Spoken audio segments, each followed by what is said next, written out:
We'll just sit here and talk. We'll do it live. So right now they're hearing our voices. If you can't tell, this is your host, KJ, here on Guns and Gear Live, brought to you by Palmetto State Armory. Glad you're joining in. Come on in. Join in, because we're going to talk to Ben Bachmeier of AAC. We've got him on the show again because we had him on in Columbus, Ohio at NSGW, and we couldn't get enough of him. So here he is. Oh, I appreciate that. You're just such a delight. Yeah. I just can't stand it.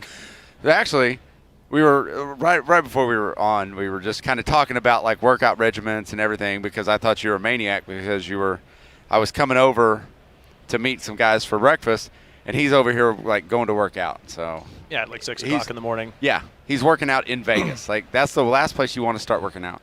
No, it's good for you. Why? No, it's not good. It's not good for you because you sit here and you go out all night and you like sit there and you eat all this delicious food. It's mental toughness, right? No, treat yourself. Treat yourself. Hey guys, welcome into Guns and Gear Live, brought to you by Palmetto State Armory. I'm your host KJ, and SHOT Show 2022. You know, when we were in Columbus, AAC was really starting to blossom up, and you're the resurrecting force behind that. Trying to be. Yeah, absolutely. Well, so walk us through it. Well, AAC obviously was at one point was hitched up with Remington, right? And then through that bankruptcy, it was sold off. JJE company, the primary company that owns PSA, bought AAC. Right. So even though we are owned by that company, we're not under the auspices of them, right? So we're run separately, but we had the opportunity to restart AAC.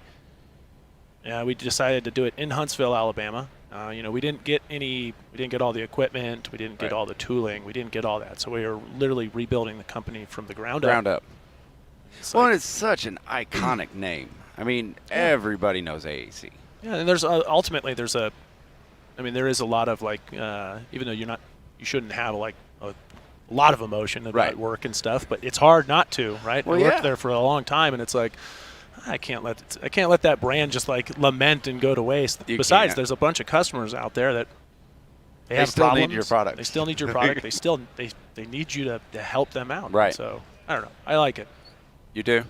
It's fun. You look happy. I mean, why would you not be happy? Because you got 3 new ones out right now. Yep. At least here we got another one too. I want to talk about this one because I've been kind of messing with this one, and it's the Halcyon. Yep. Halcyon, right? Yep. It's rated for 5.7. It's you can shoot 5.7 through it. It's not really like a 5.7. It's not a 5.7 can. Right, but it's rated for 22 mag, right? 22 mag, 17 really? HMR. Oh. Yeah, I mean So what's the decibels on this? Like, what does it knock it down to? On 5.7? Yeah. I mean, it's still painful. So it's still painful. We did a lot of different sound testing with it, but when you're talking 22, if you're on a 16-inch 22, you're looking at like 118 decibels in the long configuration, and 114 in the long configuration, 118 in the short configuration. So but it's 5.7. I mean, 5.7. It was still 140, 141. Okay. So it's like that's still better than bare muzzle. Hello. Yeah, it's better than bare muzzle, but it's not pleasant. I will walk through this. So I was on an alligator hunt, and yeah, imagine that. Like, and I'm already scared. So I'm bringing up this alligator. I've got a 5.7, and so it's a Ruger 5.7, and I go down to finish off the gator, and it's at that point that I realized I did not have hearing protection on. Oh, yeah. And I'll just tell you this right now. You're either going to lose your hand. Lose my hand or lose my hearing. And I guess I chose hearing. You chose wisely. But it would have been nice to have a can on because it gives me a little bit more distance in between that gator. Yeah, well, it gives you a little standoff, right? Right. And then it does knock it down. I mean, I'm not going to lie. 5.7 is a really... It's a barker. It's abrupt. Yes, it's abrupt. That's a good way to put it. Like, oh my gosh. So all right. So cleaning this. It's easy. Easy. Right? So it's all titanium, right? And then the benefit also is that we've done PVD coating on all the baffles and all the internals, so it's actually really easy to clean. You can throw the whole thing in a ultrasonic cleaner. Yeah. Is that what you guys recommend? If you have titanium or all stainless, then yes, you can do that. I would advise people against using an ultrasonic on aluminum. Okay. Because it can lead to it can propagate stress fractures. Right.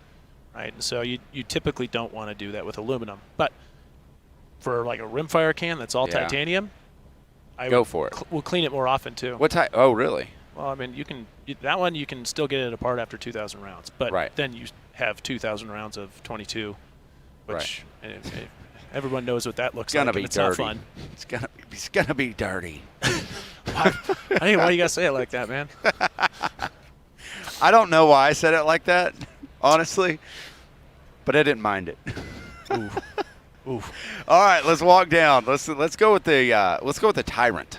Okay, so then Ti-RANT 45, right? And this one is very similar. It's actually identical to the Ti-RANT 45M that we had produced with AAC throughout the years, right? Right. We do have a Ti-RANT 9M, but the difference mainly being between the Ti-RANT 9M is that we actually beefed up the back end interface. So now you're using the same pistons between the two cans. And then the Ti-RANT 9 version, this one is obviously the 45, but the 9 version, the first all the baffles in the first stack are all stainless. So what it allows you to do is so the 45, you can shoot 357 and 44 mag, and anything you want really through it, besides like supersonic 300 blackout and stuff like that. But now the 9M, because we have all that stainless in there, you can shoot 300 blackout subsonics, you can shoot 115 grain, because again, what people have been, or what customers have looked for in silencers has changed a lot over the last 20 years. Cans that were developed to be quiet were not now is not necessarily everything that everyone wants. There's a lot of different variables that people are trying to accomplish. It's just crazy to me. I just want it quiet. Just give me that. Some people want it to be quiet, but then some people are also more worried, and it depends on the customer, right? Some people are more worried about back pressure, or they're worried about flash suppression. Depends on the customer, but for the most part, me personally, I just want it to not be loud. Yeah, I want to be able to not shoot with hearing protection. That's my goal. Loud guns suck. They do. Oh, that gets us on a whole nother thing, because I want to ask, why in the heck are these things not just legalized? You can purchase them across the store counter. It would be so much nicer. Hey, you know what? If they want to keep calling guns a public health problem, hey man, we can go down this road, man. Silencers will start to be real cool. Oh yeah, it's gonna be great. All right, we've got one more. Okay, so the Jaeger 30. We came out with this under Remington, right? But we wanted to redo it. It's got a titanium rear mount. Okay. It's direct thread, 5/8 24. This silencer is a rifle silencer, but it is a dedicated hunting silencer. Okay. Right? So it's really developed for slow rate of fire. It's got a maximum caliber restriction of 300 Win Mag. So you get 300 Win Mag with a 24-inch barrel. If you need to exceed that, well, I mean, I guess you're hunting moose or rhinos or. Well, I mean, no, 300 Win Mag is perfectly fine for moose, and I think for being able to go Alaska or something like that, 100%. Being able to, and we talk about non-directional sound, and that's where when you're hunting with suppressors, really is beneficial. Oh, 100%. Because it happens, because it happened to me a couple times this year. I miss, and buddies miss, and to have that split second to where those animals are that was something. There's something around here. I think I'm being shot at. Yeah. Wait, it was over this way, and they run closer. No. No, I've actually seen a lot of things like that happen we talked about it at NASGW, but I think hunting with silencers and using silencers in conjunction with normal hearing protection is really the only way that you can really it's the only way to maximize the amount of safety in that situation. Your silencer is the most effective way to dampen that impulse that's going to be damaging your hearing, right? And it's a cumulative thing, right? So I start young, don't let your kids hunt without cans, right?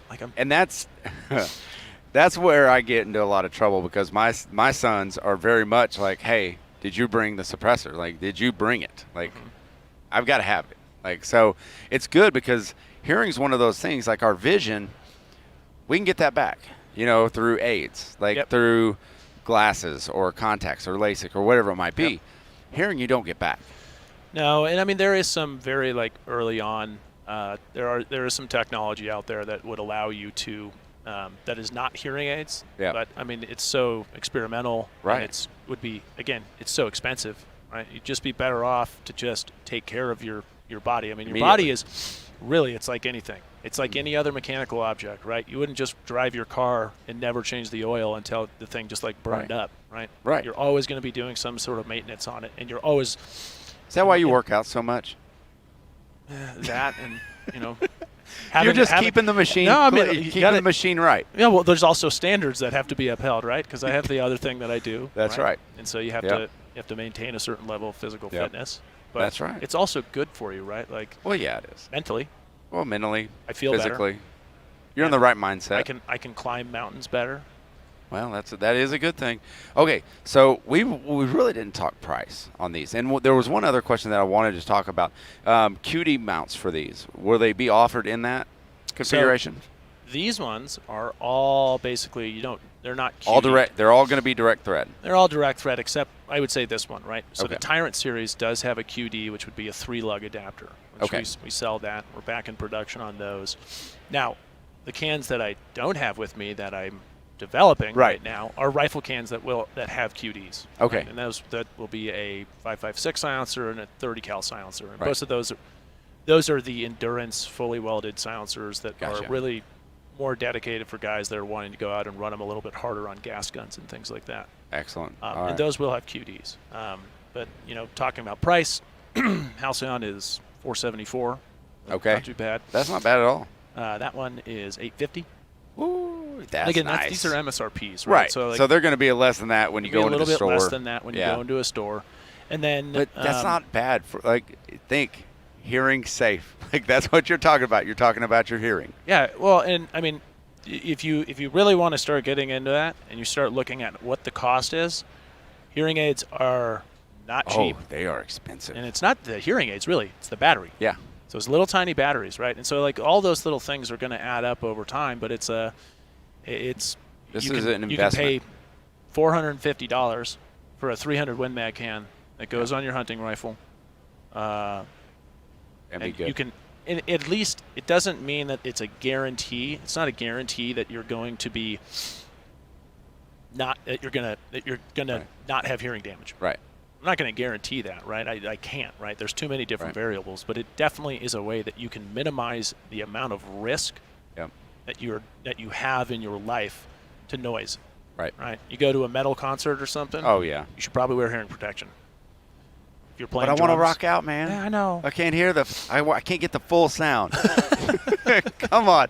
All right. Well, hey, AAC, they're back. We've got a lineup here ready to go for you, so protect that hearing, guys. Like it's really important. We believe in this. But Ben, thank you for joining, and that's as always. Guns and Gear Live with AAC. We're out.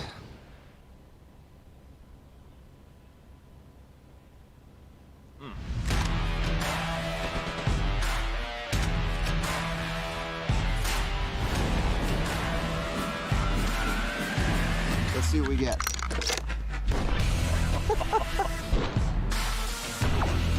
Always very innovative.